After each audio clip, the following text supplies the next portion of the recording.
Reciban ustedes nuestras oraciones, que Dios les esté guardando en la mejor salud. Es la oración de mi esposa y de su servidor.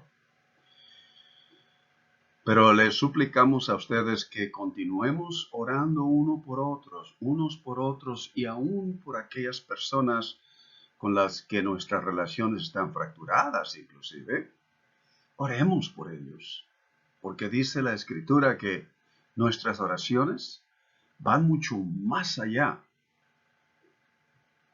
trascienden nuestro entendimiento, porque conectan con lo eterno. Y Dios la estructuró de tal manera de que sea efectiva aquí en nuestra jornada terrenal. Continuemos en la mejor disposición, pidámosle a Dios la fortaleza, pidámosle a Dios la capacidad que solamente Dios nos ofrece y continuemos orando unos por otros. En esta ocasión, entonces, vamos a ir a el Evangelio de Juan. En el capítulo 17 de este Evangelio, para leer los versículos del 20 al 26.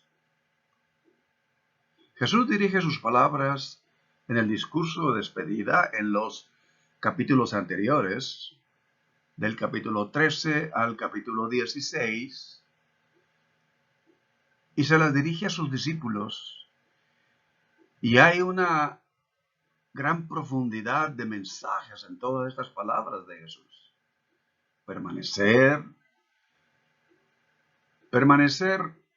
se relaciona a la, digamos, a lo fundamental del carácter de todo seguidor de Jesús de Nazaret, el Cristo. Permanecer, le dice el Señor a sus discípulos en el capítulo 13, el 15 sobre todo, versículo 16 sobre la obra del Espíritu Santo. Entonces les dice a ellos que va a venir después de que Él sea tomado de entre ellos. Los discípulos han participado con su maestro en los capítulos anteriores e inclusive desde el principio de su ministerio. Ahora, en el capítulo 17, todo cambia. Y puedo yo imaginar en el contexto de la última cena, todo queda en silencio. Y Jesús inclina su rostro ahora y habla, pero no con sus discípulos. Habla en una oración exclusivamente dirigida a Dios, quien le envió. Y en esto, el Evangelio de Juan remueve velos para ir hasta lo profundo del corazón de Jesús.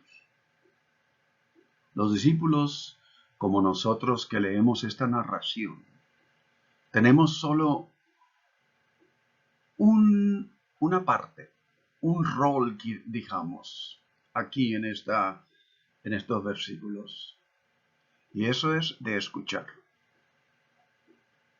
Al leer estos versículos escuchamos.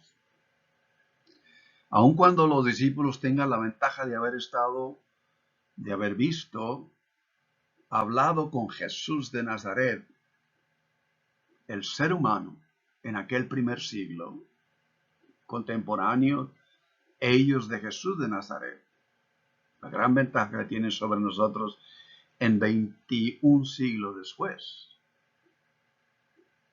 Jesús de Nazaret, el ser humano, como Jesús mismo se designó el Hijo del Hombre, el Hijo de Antropos, del Hijo del ser humano, la humanidad. Digamos, la imagen, el mensaje que Dios le quería dar al mundo a través de la vida de Jesús. Y que todos vieron y trataron de escribir y que nos ha llegado a nuestros días. Ahora, en este capítulo 17, los discípulos no hacen preguntas, no hay aclaraciones, solo escuchan.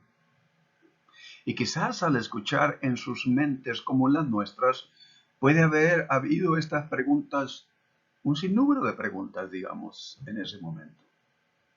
Leamos estos versículos. Versículo 20 del capítulo 17 del Evangelio de Juan. Mas no ruego solamente por estos, sino también por los que han de creer en mí, por la palabra de ellos, para que todos sean uno, como tú, oh Padre, en mí y yo en ti, que también ellos sean uno en nosotros, para que el mundo crea que tú me enviaste. La gloria que me diste, yo les he dado para que sean uno, así como nosotros somos uno. Yo en ellos y tú en mí, para que sean perfectos en unidad, para que el mundo reconozca que tú me enviaste y que los has amado a ellos como también a mí me has amado. Padre, aquellos que me has dado, quiero que donde yo estoy, también ellos estén conmigo para que vean mi gloria que me has dado, porque me has amado desde antes de la fundación del mundo. Padre justo, el mundo no te ha conocido, pero yo te he conocido. Y estos han conocido que tú me enviaste. Y les he dado a conocer tu nombre, y lo daré aún más a conocer, para que el amor con que me has amado esté en ellos, y yo en ellos.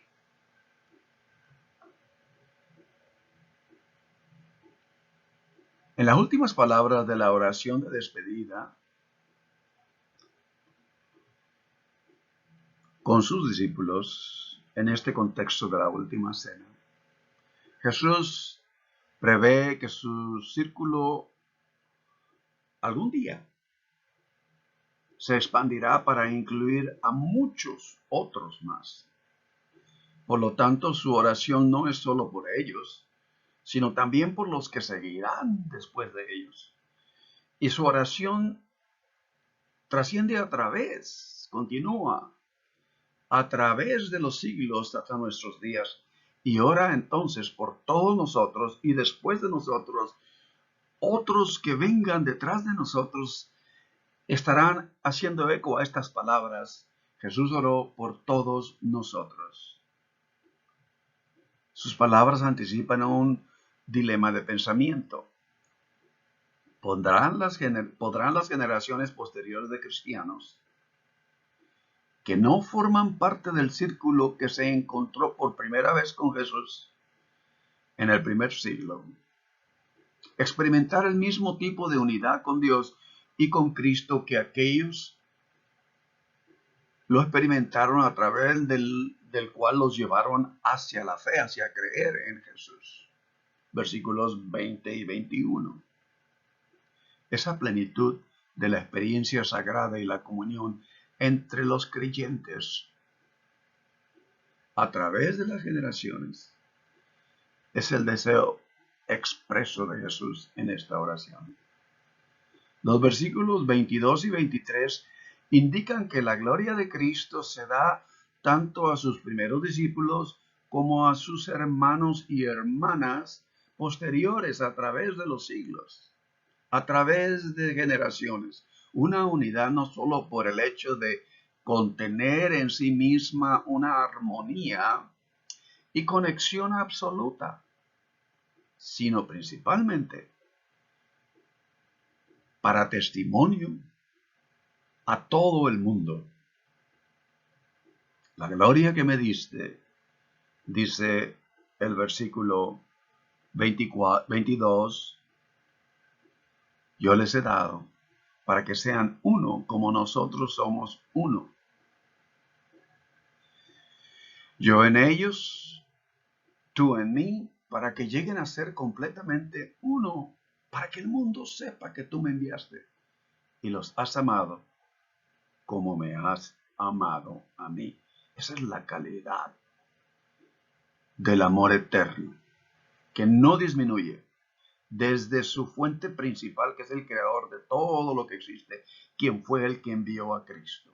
Según el Evangelio de Juan, entonces, la realidad histórica de Jesús dentro de la creación está en unidad y continuidad con el Creador. La finalidad de la oración de Jesús es la unidad no por sí misma, sino por el testimonio del amor de Dios y de la autenticidad de Cristo como quien fue enviado. Es una oración necesaria, tanto en el mundo dividido del primer siglo, como en el mundo actual del siglo XXI posmoderno en nuestros días.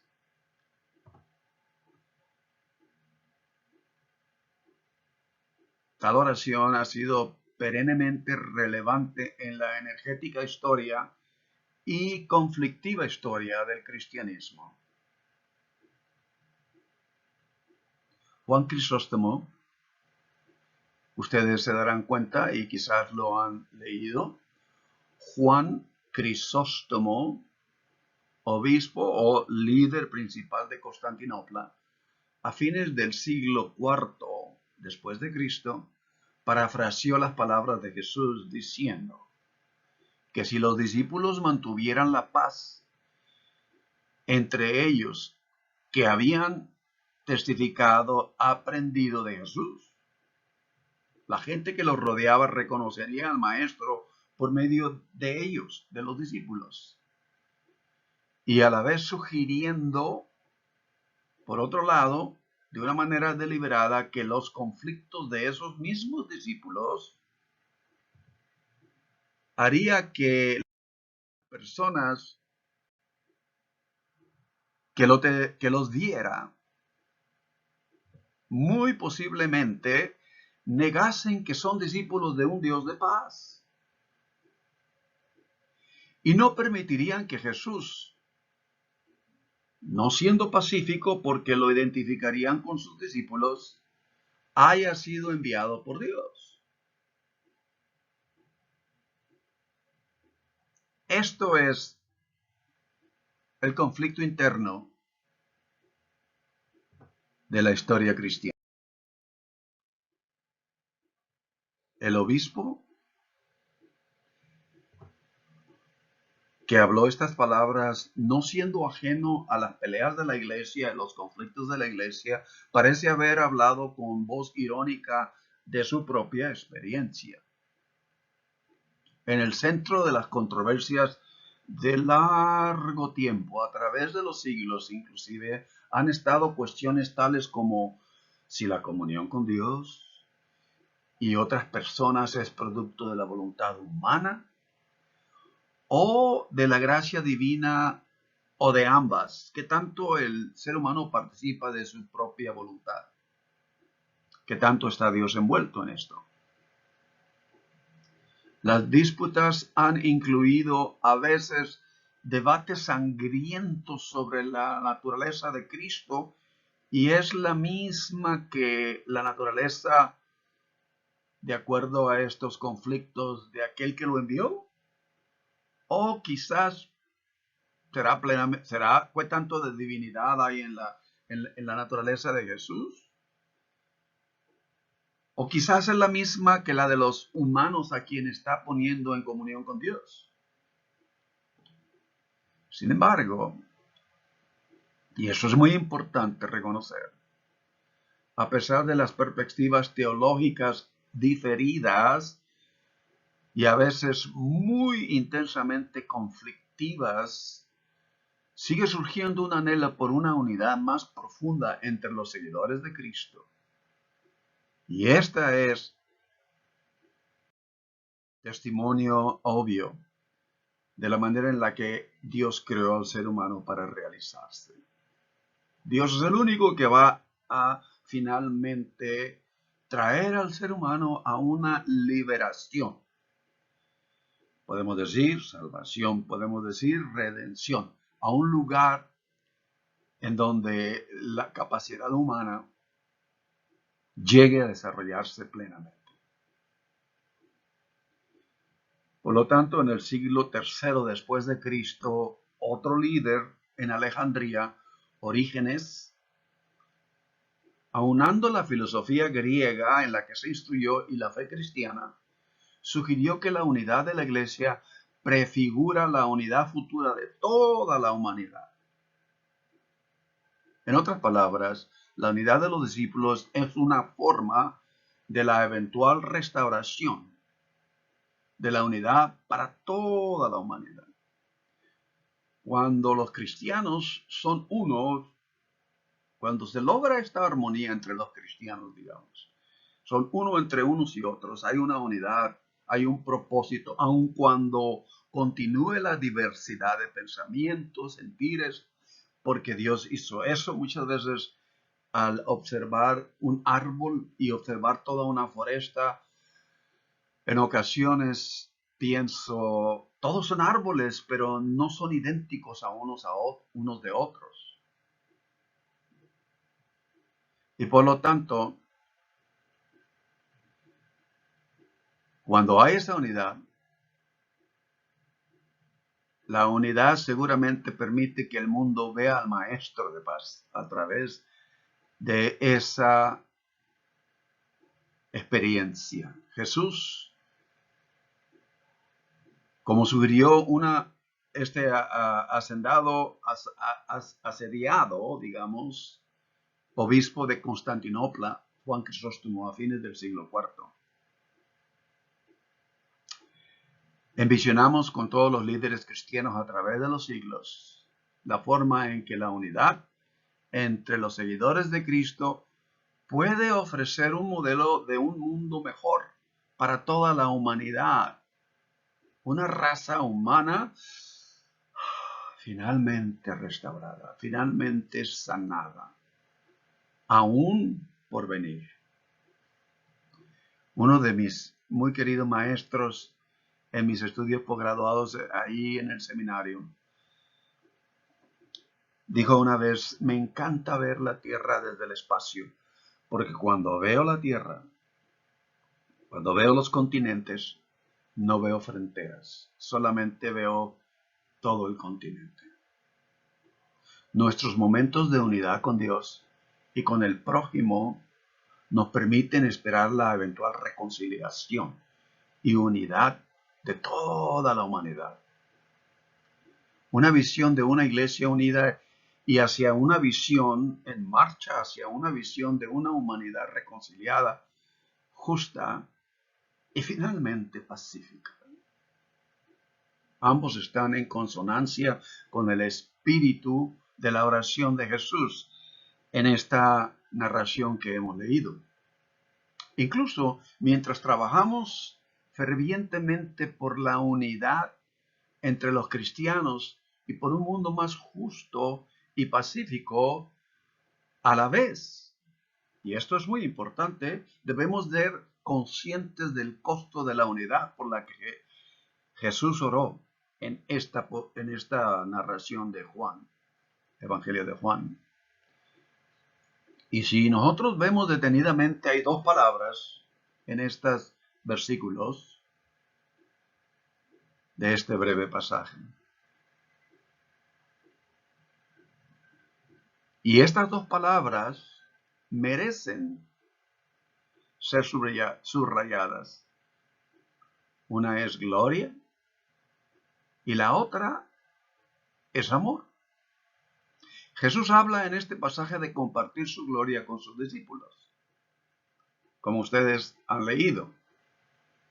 Sin embargo, cuando miramos en el Evangelio de Juan la ubicación de esta oración, las palabras finales antes del relato de la traición de Judas, recordamos que la gloria de Cristo es inseparable de los sufrimientos y la cruz de Cristo. La unidad que Cristo invoca para sus discípulos puede incluir una cruz En la vida de los discípulos, la unidad con Cristo a lo largo de la historia a menudo ha significado sufrir a manos de poderes injustos, por amor, por integridad al Evangelio de Jesucristo. De acuerdo a Pablo, al Evangelio de la cruz. La gloria de Cristo no siempre es la gloria del mundo. Esos fueron los conflictos de los discípulos y los conflictos de entendimiento de nuestros días de la iglesia. En la cruz es una reversión demoledora de todas nuestras expectaciones y convicciones de gloria. Déjeme repetir estas palabras.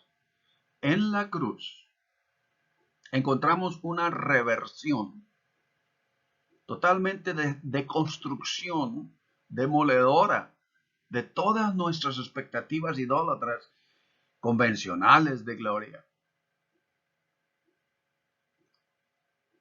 La última palabra en esta oración es amor. Versículo 26. B, o sea, la segunda parte del versículo. Para que el amor con que me has amado esté en ellos y yo en ellos. Jesús no pide una unidad doctrinal. Vuelvo a repetir, Jesús no pide una unidad doctrinal. Jesús no pide una unidad organizativa. ¿Qué clase de organizaciones podemos tener en la iglesia que sean relevantes al mundo en el que vivimos? Y muchas veces la iglesia termina comprometiendo su integridad y la honestidad hacia el Evangelio de Jesucristo. Ni tampoco ora Jesús por una unidad política. Muchas veces la oración de Cristo por sus discípulos en estos versículos ha sido utilizada para santificar esos fines e incluso para justificar la dura imposición de una unidad artificial. Sin embargo, esta oración es por la unidad que brota del amor de Dios, recibido y compartido entre sus seguidores, que conduce a una unidad experimentada en el amor entre Jesús y sus seguidores y con aquel que es la fuente de todo, Dios creador de todo el universo, de quien proviene Jesús de Nazaret, el Cristo, de quien proviene el Cristo, el ungido. Este amor mutuo y recíproco es el tipo de amor de entrega absoluta que se vio en la vida de Jesús. Es el tipo de amor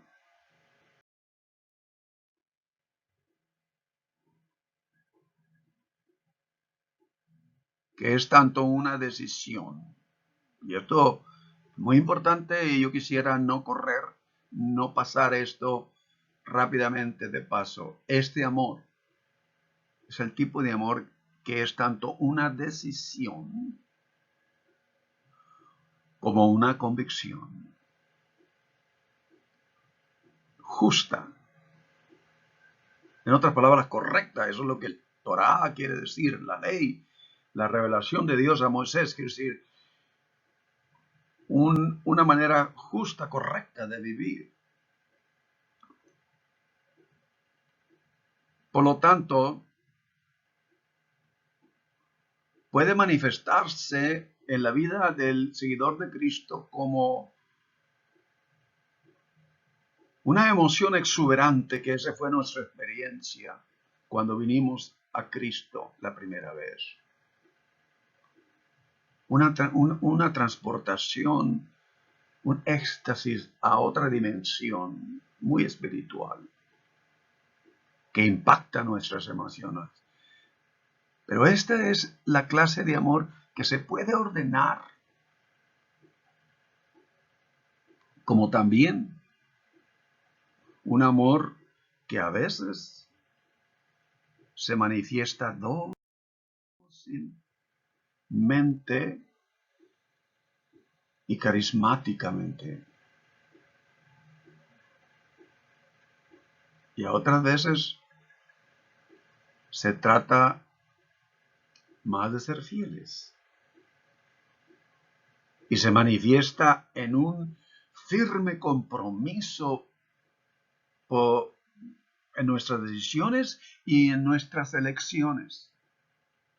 En los momentos de comunión unos con otros, en los momentos de comunión, seguramente los debates son sobre la naturaleza de Dios y la humanidad, las cuestiones de si la gracia divina o la voluntad humana es el medio de, digamos, de esta unidad de la que Jesús oró. Todos estos debates deben desvanecerse. Solo la visión ardiente de una cruz y las palabras que vienen a ser un eco del texto de la Escritura, porque tanto amó Dios al mundo. Solo eso debe de prevalecer. Si tomamos en serio tal amor por el cual Jesús oró, entonces se desvanecerían nuestras divisiones y hostilidades. ¿Estaríamos dispuestos por amor a abrazar una gloria más costosa? Tales son las esperanzas que empapan la oración de Jesús por cada uno de nosotros, por su iglesia que es el cuerpo. Vengamos ahora en oración.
Que Dios continúe enviando a cada uno de ustedes plenas y abundantes bendiciones, plena y abundante paz y una gran prosperidad en todo, física, mental, emocional, espiritual, nuestra área de finanzas, nuestra área relacional, en todo lo que somos. Y que Dios sea siempre lo que ha intencionado desde el momento en que Dios nos ha creado. Dios les bendiga y estaremos pronto juntos nuevamente.